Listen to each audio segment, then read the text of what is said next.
123-nji elete 95-nji ýyldan 5-nji elete Mawlud Hanyň hakynda.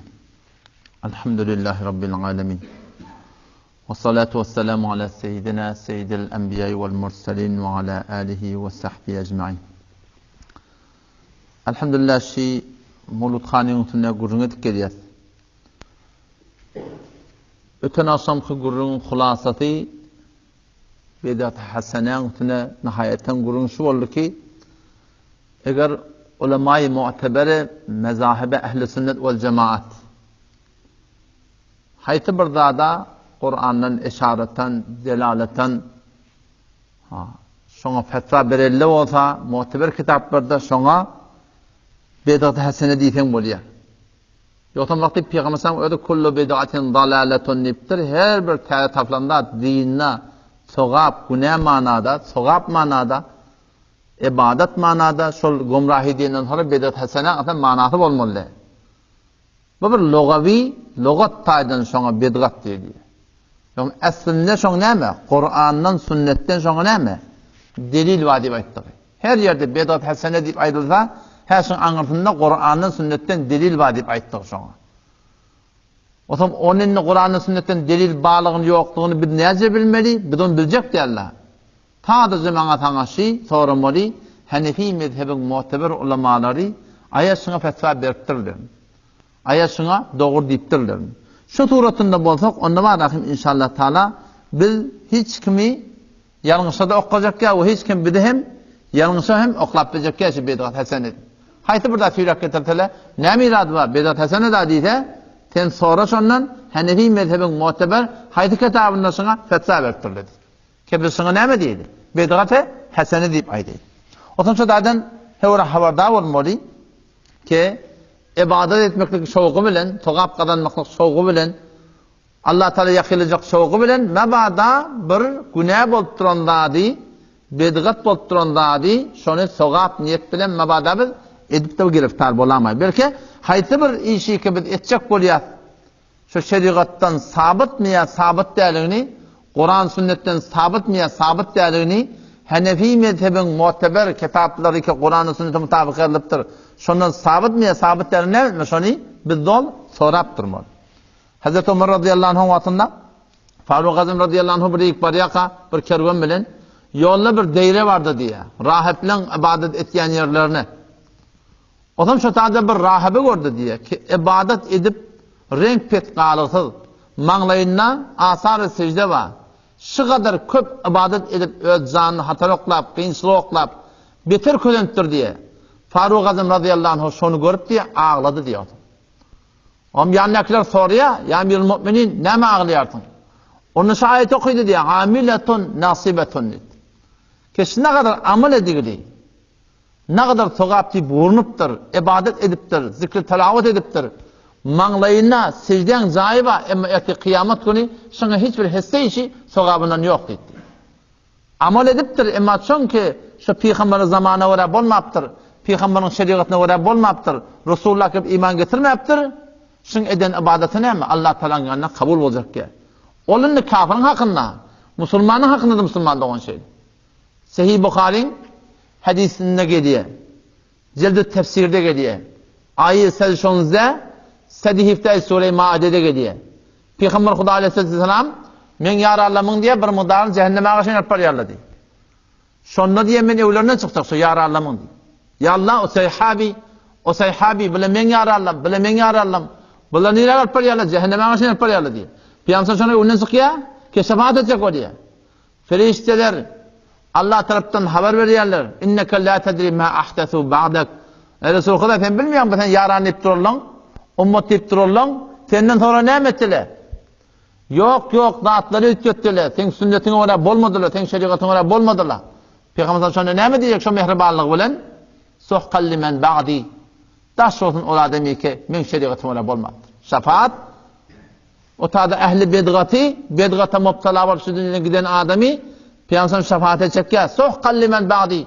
Daş olsun diye edecekti. O da demek ki men şeriatyma göre bolmapdyr. Diýem şu taýda musulman dogan bir hem habardar bolmaly. Şamiletun nasibetunun tähtine şoň hakynda Hudaý taqqatyn bir hem şu ayetin mahtätini mamada şoğa ibadet bilen, sogap niyet bilen malımızdan, canımızdan, vaktımızdan saatleri harc edip bihut saatleri koşuşup da balakayım öz canımın malımızı dünya ahirete kötamalılar.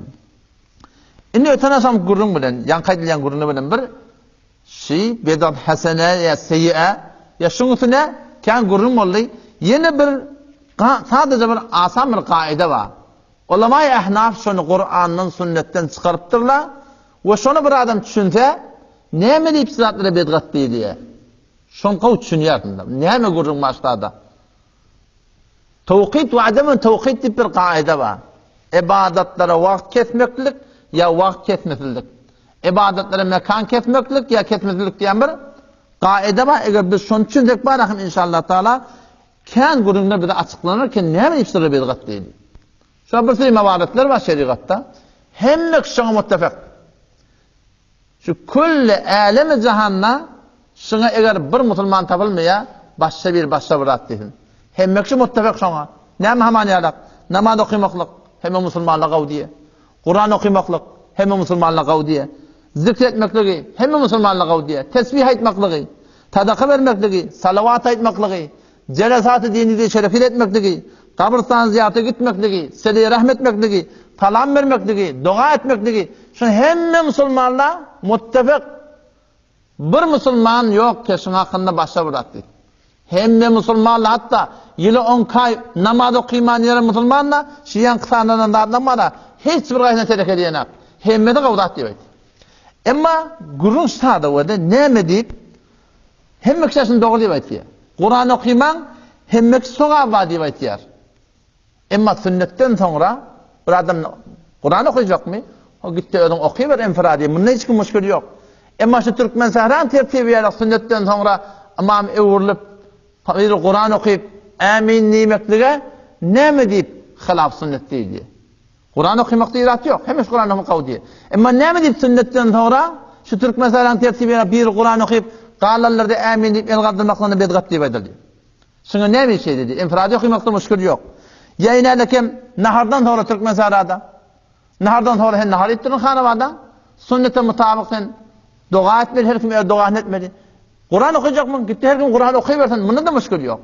Ama bir Kur'an okuyup qalanlar amin deyip dua etmektige neme deyip bedgat deyip edildi. Neme deyip şu doğru deyip edildi. Yayına lekem zinadan namazdan sonra üşüp dua ediliyor. Salamdan sonra dua edilmeli. Hilaf sünnet. Dua etmekten irade yok. Sen cinaza namazdan sonra cinaza okuyuluptur. Sen çete geçte dua ediver öllençireyim. Her kim halan züreti halan vatı dua etsen öllençireyim. Onun müşkül yok. Ama ne mi deyip desi cemi dua etmeklik barakın şu da doğru dedi diye. Mollali Hayr rahmetullahi aleyh Merkat'ta kitab-ı cenaze için yazıp koydu. Ne mi deyip şey dedi. O dua etmek irade yok. Ne mi deyip şu dua etmek irade var. Yok. Öyle sen cenazadan okuyulandan sonra sen bir kişi koşa geçip Kur'an okuyacak da. Şimdi irade var. Şimdi irade yok. Ama ne mi deyip şu gelip de var yakın Kur'an okuyor diye desi cemi bir tebele çıkıyor qalalar qulağına oturuyor sonra eminli diye ne bilsin o doğru dedi. Şu öbür olu hamı gurundaş. Şu ad namaz okumaklığı hem çıkav diye. Ama namaz diye dağıtandan sonra diye nefil okuymalı diyorlar. İkinden sonra nefil okuymalı diyorlar. Namaz okumak kavdat. Ama ne bilsin o doğru dedi diyorlar. Ya ayet namaza karşı gidemizde ayet namaza var yardım. Şu ayet namazının öyden uğrağında öyden de nefil okuymalılar diyorlar. Ayet namazı var namaz nefil okuymalılar diyorlar. Ne bilsin doğru dedi diyorlar şu Müslümanlar. Ya zikretmekten hakkında. Zikretmeklik kavlat. Ama şey ayyam-ı teşrik bayan ki o kurbanlık kullarında 20 namaz Allahu Ekber Allahu Ekber diye kıyırıyor. Belki vaatlısı doğru dedi diye. Ne bileyim sonunda doğru oluyor ya? Belki vaatlı doğru dedi diye. Yani alekem Allahu Ekber Allahu Ekber diye gitmek kavda. La ilahe illallah demekten hakkında kimin müşkülü var? Ama ne bileyim zinadan alıp barıya kala Allahu Ekber Allahu Ekber La ilahe illallah diyenler ne bileyim sana bedgat diye. O Allahu Ekber demek bedgat olmalı. Kur'an okumak bedgat olmalı. Ne bileyim sana bedgat diye Müslüman da. Ya sana diyem şu sadaka vermekten hakkında. Hem Müslüman sadaka vermeli diye. Bir Müslüman tavızda sadaka vermeli diye sonra Müslümanlarını vurma. Ama ne bileyim saymanına şey edip vermek doğru diye. Ne bileyim cesin tebellet doğru diye. Ne mi gurrun başladı? Ya sana diyem salavatı vermek kavlat da. Ama sen 3 rekat namazda duranda ya 4 rekat namazda duranda ettehiyatından sonra salavatı verdin sana cerime uğrayarlar. Ahirde secde etmedin diyorlar. Hatta secde namazı tokatsan sen namazı yamaçlardan okuymuyorlar. Okuymalı diye. Ne mi deyip şeyle şu. Salavatı vermek kavlat emma şuna doğru da diyelim. O şuna mı Müslüman doğan? Salam vermek kavdat değil mi? Salam vermek kavdat. Hiç Müslüman salam vermek terk ediyene. Emma namaz okuyup bolondan sonra Esselamu Aleyküm ve Rahmetullah. Esselamu Aleyküm. Kaptan salam vermek. Esselamu Aleyküm. O kaptan Esselamu Aleyküm. Şu Türk meselede bazen yerde ben şahsen ne gördüm mü görendim. Şuna bedgat dedi ya salam vermek kavdat ki. Ne mi şuna bedgat dedi? Ya şuna mı Müslüman doğan? Dua etmek kavdat da. Emma sünnetlerden sonra, sünnet namazlardan sonra yani bu dedim şöyle dua et ya da dua edivermeli. Ama uyuşup dua edende şuna bedgat dedi ya nahariyende, saysende o herkim duasını öğretmeli. Ne mi deyip uyuşup dua edende şuna bedgat dedi ya bir öğren edende şuna tavap diye edilir Müslüman doğan. Şu adasın hemmeti bir sadık cevabı var. Bir ilmi cevabı var. Bir sadık cevabı var. Şun sadık cevabı şu ki o da şu ki şeyin kaydılarında atla o da namaz okumak, Kur'an okumak, zikr etmek, tesbih etmek, sadaka vermeklik, salavatı vermeklik, celal-i şerif etmeklik, ziyaret-i kubura varmaklık, sele-i rahmet etmeklik, salam vermeklik, dua etmeklik. Şunların hemmeti ne mi? İbadatçılar. İbadat şunların hemmeti. O ibadat diyenler tevkifi oluyor. İbadata ne mi diyorlar? Tevkifi diyor. Yani ne mi? Öğreninden burada arttırmakla izadan yok diyor. Vakti burada Allah Teala'dan Resulullah Aleyhisselam'dan burada ibadatlığı sabit bol demişsin. Şu ibadatlar tevkifi oluyor. Şuna hiç onvan öğreninden burada arttırmakla kemmekliği izadı yok. Yani vakti ki Resulullah Aleyhisselam'dan bir ibadeti sabit boluptur. Namaz, arada, zikir, tilavet hemmedi. Şuna da gelip sediğeyi ştada amel etmelilerden. Bir kişi doğru Allah Teala'nın peygamberinin aydanına öyle ştada olmalı. Ştada peygamberin ayeti ne diye? Men amile amelen. Her kim bir iş etti. Be manayı ibadet. Be manayı sevap. Leysa aleyhi emruna. Benim de sorumlu yok şey etmeli. Seliğeyi amel etti yaşlar. Seliğeyi Kur'an okuyor. Seliğeyi bir tertipti diye. Seliğeyi salama bir tertipti diye. Seliğeyi bir sadaka tertipti diye. Seliğeyi duadan için bir tertipti diye. Men amile amelen. Her bir Müslüman bir iş etti. Ne mebna? İbadet manavından. Sevap deyip, şeriat suna ediptir deyip. Leysa aleyhi emruna. Bizim de sorumlusuna yok. Ben sana ne diye? Fehuve reddun. Merdut açılır. Tefazı cevap şu oldu. Kişi ibadetleri ki Allah Teala bilen peygamberden bana sana bir manayı ibadet gelir. Şunu bir hiç ondan ütgetmeklik doğru değil. Çünkü peygamberimiz son şey etmeyiptir. Çünkü şeriat son şey deyip aytmayiptir. Çünkü şeriat surun desur vermeyiptir. Bir geliyor sonra ütgetiyor. En şuat namaz da namaz okumak kavlat değil mi? Peygamber namaz okuyuptur 23 yıllar. O peygamberden namazın bir tertibi aydıktır. Sallu kema ra'aytumuni usalli. Men namaz okuyuşum ben namaz okuyun dedi. Şeyin peygamber namaz okuyuşuyla okuyayım Allah. Omşa daydı kıyımlarında derim sevetmeli. Namazdan okuymalı. Namazın fadıllı, namazın mekruhlukla bitti. Şimdi hemen ne yapayım? Şu peygamber sallallahu tertibinden sıkallık gerekli. Yani kalan da şu mebnasına oraya varayım. Şuna hilaf sünnet dedi. Şu tayda Müslüman doğan aydı diyor ki namaz dua sünnetlerden sonra dua uyuşup istimai etmeklik hilaf sünnet diye neydi? Peygamber sünnet etmektir. Nahardan sonra çaydan sonra bir Kur'an okuyup amin diye ya sünnet mi deyip koyup peygamber sünnet etmektir. Yatağına diyeyim marahim o Türk meselada yankı namazın iyi anlatamazsın ama ona kütülergane o da şey çık geldi ertene namazı var biliyor musun? O şeyde doğru vuruyorlar. On salam mesela on dua ediyorlar. Sonra bedgat dedi. Ne mi deyip? Çünkü peygamber şey etmektir da. Salamlaşmaklık peygamberden sabitler. Böyle peygamber tertibi koymaktır bana sana. Ölümü tertipli diyorsunuzlar da. Yayınlarken hesabı yarımdan etmek doğru da diyetti. O yarım arada peygamber Huda sallallahu ne kadar arada estir başından sahabeler, tabi'in, tabi'in. O ne işine doğru da değil. Çünkü peygamber etmektir, sahabe etmektir, tabi'in etmektir. Aslında Hanefi mezhebi kitabında şeyde bir gurun yok kullun. Yayınlarken fensuat Kur'an okumak kavdat. Öyle Kur'an başlamalı şeyden. Ölüyel hantıma dedi. Ama saymana varanda girsen molla Kur'an okuy. Yamasa çıkacak bana ezada Kur'an okuy. Tertip yok da. Peygamber sallallahu ayet tutmaptır mı? Ne ayet tutmaptır mı? Tutuptur da peygamber. Peygamber şey dittirmiş onu. Kur'an okumak ne ayıbı var? Namaz okumak ne ayıbı var? Sadaka okumak ayıbı var? Müslüman da onun hiç sayısının ayıbı yok. Ol bir vakitte ayıp tapıyor. Hani sanki namazın ayıp tapşıyarlar. Keşol Peygamber Aleyhisselam'ın okuyuşu namaz okuyulmada Peygamber'in tertibine göre Kur'an okuyulmada Peygamber'in tertibine göre salam verilmedi. Peygamber vakti ödünden burada şeriat edip düdüptür. Şol mebnadan marahim şu doğru dedi. Nälekem şu wagt adamdan sonra bir dua etýärse, her kim öz duany ödetmeli, Peygamber ödetdir şunu, sünnet şol. Näme diýip bir adam dua edip de galanlar bar ahim, amin nimeler. Çünkü Peygamber şunu şeýtnär. İbadat da şeý. Şu bir ibadat şeý. Peygamber şunu ödetdi emel suratına, eýne Peygamber nämeden moza şonu şu suratynda etme. We de sözüň gyýtasy boldy. Ýaşaýşymyzda haýsy bir zady ki biz bemana ibadat etjek bolsak, sowap etjek bolsak, sünnetmin dogurda şeriatyň aýdanlygy bolar etmeli. Bularga tawqifi diýilýär, bu taýda seligy amel etmekde musulmandygyň bir hiç ondan dogurda edýän. Şu taýdan sıratlar barahyn dawalaşyp ketdi. Hom jamaa on zehn çekana, owa näme diýil, olakon taqdirli we aýtma, ola bilmeýärmi? Ha bilmän durlanda diýär o. Şuna bir zaman olmuştak geldi. O in heme ilk gelip geldi ya da. Mesela deden kaç yaşında dedim? 63 yaşında. Hem burada dedenden sonra dedim. Şu saymanı avval ne yapar mıydı demiştik. Kadim zaman Türkmenler şeylece bir dedeni dağıdıp çeynep onu yutman kaptanını tükürlemiştikler. Ya ağın noklayan yalak yakanı koyarlamıştıklar. Bir doğrusu soran adamlar var. O şu zamanlı sıratlı yokmuştuk da arada hop bir seri kemkaliyle buldu. Aydınlattır.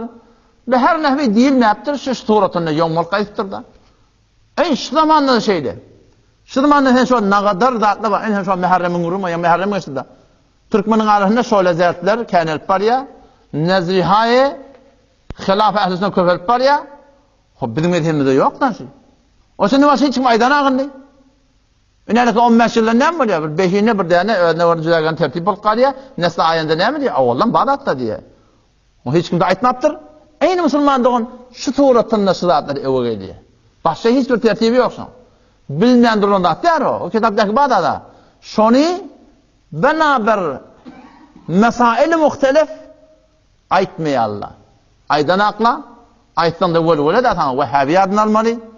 İlerken şu an cavan oğlan var. Bir arağında bamya yok mu? O cavan oğlan şu an yok. Şunu gelip soraptı. Türkmen sarayı menni baytiyen adamdan biri. Sesi de avadan. 2 daha soradım diye. Her gün cevap vermem. 2 daha soradım diye. Sayman doğru mu ya doğru değil mi?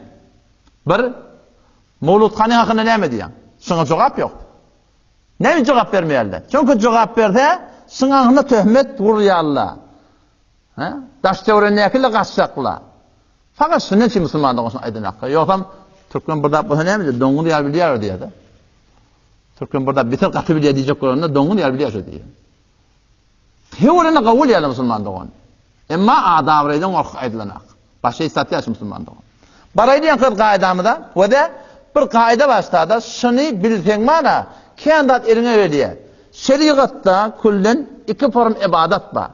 Vakti belirlenen ibadetle var. Vakti belirlenen ibadetle var. Mekanı belirlenen ibadetle var. Mekanı belirlenmedik ibadetle var. Mekanı başardım orada düşündürüyorum. Ve de 2 form ibadet var. Vakti belli. Hamanı ne merak? Nefil arada var.